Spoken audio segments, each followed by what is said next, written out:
Welcome to CSR centre. CSR online training Kannada ಚಾನೆಲ್ಗೆ ನಿಮ್ಮೆಲ್ಲರಿಗೂ ಸ್ವಾಗತ. ನೀವು ಇನ್ನೂ ನಮ್ಮ ಚಾನೆಲ್ ಅನ್ನು ಸಬ್ಸ್ಕ್ರೈಬ್ ಮಾಡಿಲ್ಲ ಅಂದ್ರೆ ಪ್ಲೀಸ್ ಸಬ್ಸ್ಕ್ರೈಬ್ ಮಾಡಿ ಮತ್ತು ಬೆಲ್ ಐಕನ್ ಅನ್ನು ಕ್ಲಿಕ್ ಮಾಡಿ. ನಮ್ಮ ಚಾನೆಲ್ ಅಲ್ಲಿ ಬರುವಂತಹ ಎಲ್ಲಾ ಹೊಸ ವಿಡಿಯೋಗಳನ್ನ ನೀವು ನೋಡೋದಕ್ಕೋಸ್ಕರ. ನಮ್ಮ ಚಾನೆಲ್ ಅಲ್ಲಿ ಬರುವಂತಹ ವಿಡಿಯೋಗಳು ನಿಮ್ಗೆ ಇಷ್ಟ ಆದಲ್ಲಿ ಪ್ಲೀಸ್ ಲೈಕ್ ಮಾಡಿ, ಶೇರ್ ಮಾಡಿ ಮತ್ತು ಕಮೆಂಟ್ ಮಾಡಿ ಅಂತ ಹೇಳ್ತಾ ಮತ್ತೊಮ್ಮೆ ನಿಮ್ಮೆಲ್ಲರಿಗೂ ಸಿಎಸ್ಆರ್ ಆನ್ಲೈನ್ ಟ್ರೈನಿಂಗ್ ಕನ್ನಡ ಚಾನೆಲ್ಗೆ ಸ್ವಾಗತ. ಇವತ್ತು ನಾವು ನೋಡೋಣ ಗೌರಿ ಗಣೇಶ ಹಬ್ಬದ ಬ್ಯಾನರ್ ಅನ್ನ ಯಾವ ರೀತಿಯಾಗಿ ಕೋರಲ್ ಡ್ರಾ ನಲ್ಲಿ ತುಂಬಾ ಸಿಂಪಲ್ ಆಗಿ ಮಾಡಬಹುದು ಅಂತ. ನೀವಿಲ್ಲಿ ನೋಡ್ತಾ ಇರಬಹುದು ಕೆಲವು ಆಬ್ಜೆಕ್ಟ್ ಗಳನ್ನ ನಾನು ಇನ್ಸರ್ಟ್ ಮಾಡಿದ್ದೀನಿ. ಇದೇ ರೀತಿಯಾಗಿ ನೀವು ಯಾವ ರೀತಿಯ ಗಣೇಶ ಬ್ಯಾನರ್ ಅನ್ನ ಮಾಡಬೇಕು, ಯಾವೆಲ್ಲ ಇಮೇಜಸ್ ಗಳು ಬೇಕು ನೀವು ಇನ್ಸರ್ಟ್ ಮಾಡ್ಕೋಬೇಕಾಗತ್ತೆ. ನೀವಿಲ್ಲಿ ನೋಡ್ತಾ ಇರಬಹುದು ನಾನು ಬ್ಯಾಕ್ ಗ್ರೌಂಡ್ ಕಲರ್ ಅನ್ನ ತಗೊಂಡಿದ್ದೀನಿ. ನಂತರ ಒಂದು ರೆಕ್ಟ್ಯಾಂಗಲ್ ಅನ್ನ ಇನ್ಸರ್ಟ್ ಮಾಡಿ ಕಲರ್ ಅನ್ನ ಮಿಕ್ಸಿಂಗ್ ಮಾಡ್ಕೊಂಡಿದ್ದೀನಿ. ನಂತರ ಇಲ್ಲಿ ಫ್ಲವರ್ ಮಾಲಾ ತಗೊಂಡಿದ್ದೀನಿ. ನೀವು ಇಲ್ಲಿ ನೋಡ್ತಾ ಇರಬಹುದು ಈ ರೀತಿಯ ಇಮೇಜಸ್ ಗಳು ನಿಮಗೆ ಗೂಗಲ್ ಅಲ್ಲಿ ಸರ್ಚ್ ಮಾಡಿದ್ರೆ ಹಲವಾರು ಇಮೇಜಸ್ ಸಿಗುತ್ತೆ. ನೀವು ಬ್ಯಾಕ್ ಗ್ರೌಂಡ್ ಅನ್ನ ರಿಮೂವ್ ಮಾಡಿ ಈ ರೀತಿಯಾಗಿ ಯೂಸ್ ಮಾಡಬೇಕಾಗುತ್ತೆ. ನೀವು ಆನ್ಲೈನ್ ಅಲ್ಲಿ ಸಹ ಬ್ಯಾಕ್ ಗ್ರೌಂಡ್ ರಿಮೂವ್ ಮಾಡಬಹುದು ಅಥವಾ ಫೋಟೋಶಾಪ್ ಅಲ್ಲಿ ಸಹ ನೀವು ಬ್ಯಾಕ್ ಗ್ರೌಂಡ್ ರಿಮೂವ್ ಮಾಡಬಹುದು. ನಾನಿಲ್ಲಿ ಗಣೇಶ ಫೋಟೋವನ್ನ ತಗೊಂಡಿದ್ದೀನಿ. ನಿಮಗೆ ಯಾವ ಫೋಟೋ ಬೇಕು ನೀವು ಇಲ್ಲಿ ತಗೋಬೇಕಾಗುತ್ತೆ. ನಂತರ ಈ ರೀತಿಯಾಗಿ ಫ್ಲವರ್ ಮಾಲಾ ಕಟ್ ಮಾಡಿ ತಗೊಂಡಿದ್ದೀನಿ. ನಂತರ ಈ ರೀತಿಯಾಗಿ ದೀಪಗಳನ್ನ ನಾನಿಲ್ಲಿ ತಗೊಂಡಿದ್ದೀನಿ. ನಂತರ ಇಲ್ಲಿ ನೀವು ನೋಡ್ತಾ ಇರಬಹುದು ಲಾಡು, ಮೋದಕ್ ಈ ರೀತಿಯಾದ ಇಮೇಜಸ್ ಗಳನ್ನ ನಾನಿಲ್ಲಿ ಕಟ್ ಮಾಡಿ ತಗೊಂಡಿದ್ದೀನಿ.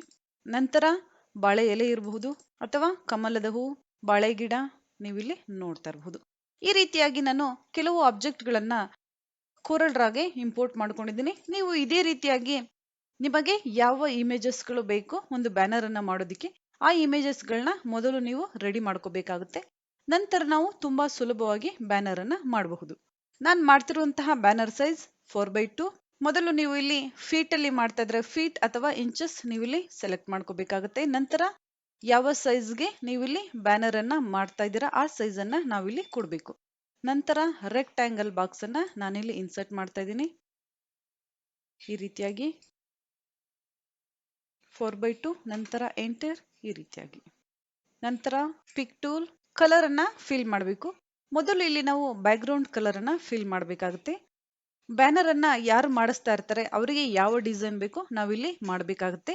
ಅವರಿಗೆ ಯಾವ ಗಣೇಶ ಇಮೇಜ್ ಬೇಕು ಅಥವಾ ಯಾವ ರೀತಿಯ ಬ್ಯಾಕ್ ಗ್ರೌಂಡ್ ಕಲರ್ ಬೇಕು, ಯಾವ ಎಫೆಕ್ಟ್ ಬೇಕು ಅವ್ರು ಹೇಳ್ತಾರೆ ಆ ರೀತಿಯಾಗಿ ನಾವು ಬ್ಯಾನರ್ ಅನ್ನ ಮಾಡಬೇಕಾಗುತ್ತೆ. ಅವರು ಕೆಲವು ಫೋಟೋಗಳನ್ನ ಕೊಟ್ರೆ ಆ ಫೋಟೋಗಳನ್ನು ಸಹ ನಾವಿಲ್ಲಿ ಇನ್ಸರ್ಟ್ ಮಾಡಬೇಕಾಗುತ್ತೆ. ನಂತರ right click, power clip inside, control plus click. ನಾನಿಲ್ಲಿ ಕಲರ್ ಅನ್ನ ಫಿಲ್ ಮಾಡ್ಕೊಳ್ತಾ ಇದ್ದೀನಿ ರೆಕ್ಟ್ಯಾಂಗಲ್ಗೆ. ನಂತರ ಕಂಟ್ರೋಲ್ ಪ್ಲಸ್ ಕ್ಲಿಕ್ ಈ ರೀತಿಯಾಗಿ ಈ ಕಲರ್ ಮೇಲೆ ಕ್ಲಿಕ್ ಮಾಡ್ತಾ ಇದ್ದೀನಿ. Right click, order to back of page. ನಂತರ ಈ ಬಾಳೆ ಗಿಡವನ್ನ ತಗೊಂಡು ಹೋಗ್ತಾ ಇದ್ದೀನಿ. Right click, power clip inside, ನಂತರ ಡಬಲ್ ಕ್ಲಿಕ್. ಯಾವ ರೀತಿಯಾಗಿ ಬೇಕು ನಾವಿಲ್ಲಿ ಅಡ್ಜಸ್ಟ್ ಮಾಡಬೇಕಾಗುತ್ತೆ. ಲೆಂತ್ ಎಷ್ಟಿರಬೇಕು ಅಥವಾ ಎಷ್ಟು ಹೈಟ್ ಇರಬೇಕು ಈ ರೀತಿಯಾಗಿ. ನಂತರ ಈ ಇಮೇಜ್ ಅನ್ನ ತಗೊಂಡು ಬರ್ತಾ ಇದ್ದೀನಿ. Right click, power clip inside, control plus click. ನಂತರ ಕಂಟ್ರೋಲ್ ಪ್ಲಸ್ ಕ್ಲಿಕ್. ನಾನಿಲ್ಲಿ ರೆಫರೆನ್ಸ್ ಲೈನ್ ಅನ್ನ ಹಾಕ್ತಾ ಇದ್ದೀನಿ. ಯಾಕಂದ್ರೆ ಇಲ್ಲಿ ಎರಡು ಇಮೇಜ್ಗಳು ಒಂದೇ ಸೈಜ್ಗೆ ಇರ್ಬೇಕಂತ. ನಂತರ ಇಮೇಜ್ ಹೈಟ್ ಅನ್ನ ಇನ್ಕ್ರೀಸ್ ಮಾಡ್ತಾ ಇದ್ದೀನಿ ಈ ರೀತಿಯಾಗಿ. ಈಗ ನೀವು ನೋಡ್ತಾ ಇರಬಹುದು.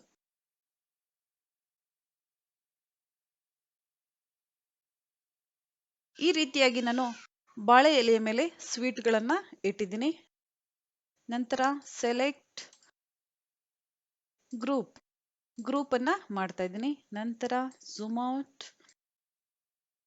ನಂತರ right click, power clip inside, control plus click.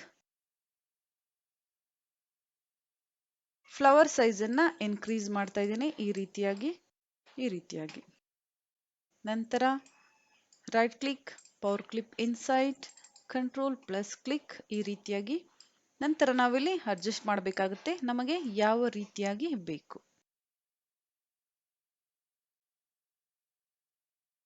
ಈ ರೀತಿಯಾಗಿ ನೀವು ಇಲ್ಲಿ ನೋಡ್ತಾ ಇರಬಹುದು. ಈ ರೀತಿಯಾಗಿ ನೀವು ಡಿಸೈನ್ ಮಾಡಬೇಕಾಗುತ್ತೆ.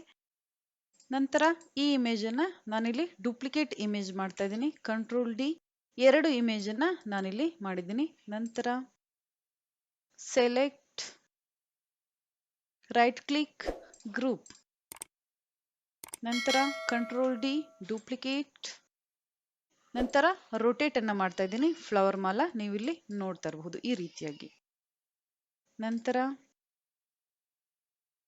ಪವರ್ ಕ್ಲಿಪ್ ಇನ್ಸೈಡ್, ಈಗ ನೀವಿಲ್ಲಿ ನೋಡ್ತಾ ಇರಬಹುದು ಈ ರೀತಿಯಾಗಿ ನಾವು ಅಡ್ಜಸ್ಟ್ ಮಾಡಬೇಕಾಗುತ್ತೆ.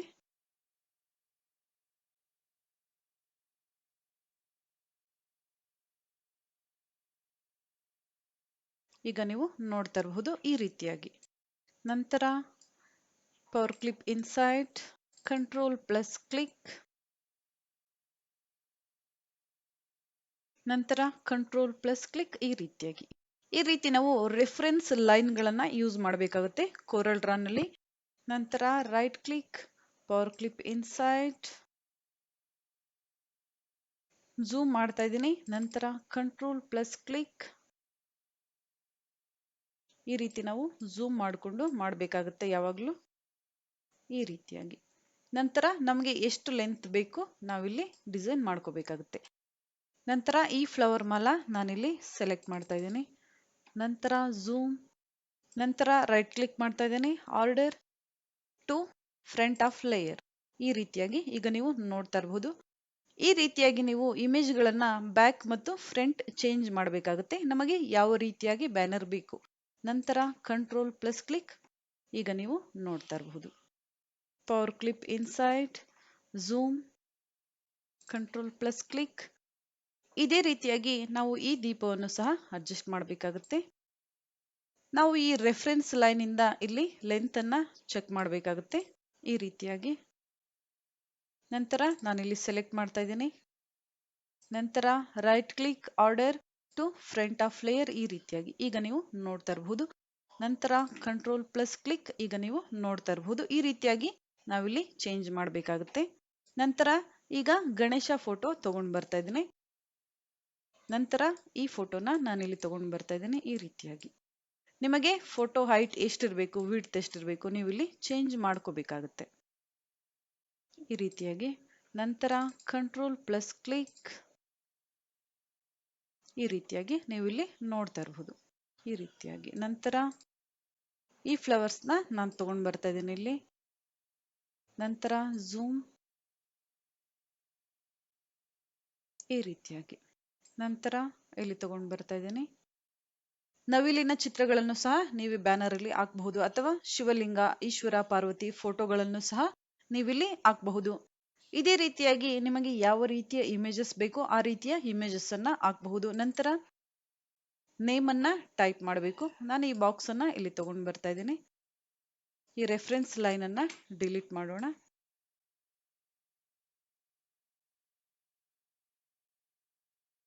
ಈ ರೀತಿಯಾಗಿ. ನಂತರ ನಾವಿಲ್ಲಿ ಬರೀಬೇಕು ಗೌರಿ ಗಣೇಶ ಹಬ್ಬದ ಶುಭಾಶಯಗಳು. ನಾನಿಲ್ಲಿ ಬರಹ ಪ್ಯಾಡ್ ಅಲ್ಲಿ ಟೈಪ್ ಮಾಡ್ಕೊಂಡಿದ್ದೀನಿ. ನಾನು ಕೋರಲ್ ಡ್ರಾ ನಲ್ಲಿ ಕನ್ನಡವನ್ನ ಟೈಪ್ ಮಾಡ್ತಾ ಇಲ್ಲ. ನಾನು ಲಾಸ್ಟ್ ಕ್ಲಾಸ್ ಅಲ್ಲಿ ನಿಮ್ಗೆ ಹೇಳಿದ್ದೀನಿ ನಾವು ಬರಹ ಪ್ಯಾಡ್ ಅಲ್ಲಿ ಸಹ ಕನ್ನಡ ಅಥವಾ ಹಿಂದಿ, ಇಂಗ್ಲಿಷ್ ಯಾವುದೇ ಲ್ಯಾಂಗ್ವೇಜ್ ಅನ್ನ ಟೈಪ್ ಮಾಡಿ ಕೋರಲ್ ಡ್ರಾಗೆ ಇಂಪೋರ್ಟ್ ಮಾಡಬಹುದು ಅಂತ. ಅದೇ ರೀತಿಯಾಗಿ ನಾನಿಲ್ಲಿ ಕಂಟ್ರೋಲ್ ಸಿ ಕಾಪಿ ಮಾಡ್ತಾ ಇದ್ದೀನಿ. ನಂತರ ಕೋರಲ್ ಡ್ರಾ ಟೆಕ್ಸ್ಟ್ ಟೂಲ್ ಅನ್ನ ತಗೊಳ್ತಾ ಇದ್ದೀನಿ. ನಂತರ ಕಂಟ್ರೋಲ್ ವಿ ಪೇಸ್ಟ್ ನೀವಿಲ್ಲಿ ನೋಡ್ತಾ ಇರಬಹುದು. ನಂತರ ಫಾಂಟ್ ಸೈಜ್ ಅನ್ನ ಇನ್ಕ್ರೀಸ್ ಮಾಡೋಣ ಈ ರೀತಿಯಾಗಿ. ನಂತರ ಟೆಕ್ಸ್ಟ್ ಅನ್ನ ಸೆಲೆಕ್ಟ್ ಮಾಡ್ತಾ ಇದ್ದೀನಿ. ನಂತರ ನಮಗೆ ಯಾವ ರೀತಿಯಾದ ಫಾಂಟ್ ಡಿಸೈನ್ ಬೇಕೋ ನಾವಿಲ್ಲಿ ತಗೋಬಹುದು ಈ ರೀತಿಯಾಗಿ. ನೀವು ಇಲ್ಲಿ ನೋಡ್ತಾ ಇರಬಹುದು ಗೌರಿ ಗಣೇಶ ಹಬ್ಬದ ಶುಭಾಶಯಗಳು ಈ ರೀತಿಯಾಗಿ. ನಂತರ ಸೆಲೆಕ್ಟ್, ನಮಗೆ ಯಾವ ಕಲರ್ ಬೇಕೋ ನಾವಿಲ್ಲಿ ಫಿಲ್ ಮಾಡಬಹುದು ಈ ರೀತಿಯಾಗಿ. ನಂತರ ಟೆಕ್ಸ್ಟ್ ಟೂಲ್ ಎಂಟರ್ ಮಾಡ್ತಾ ಇದ್ದೀನಿ.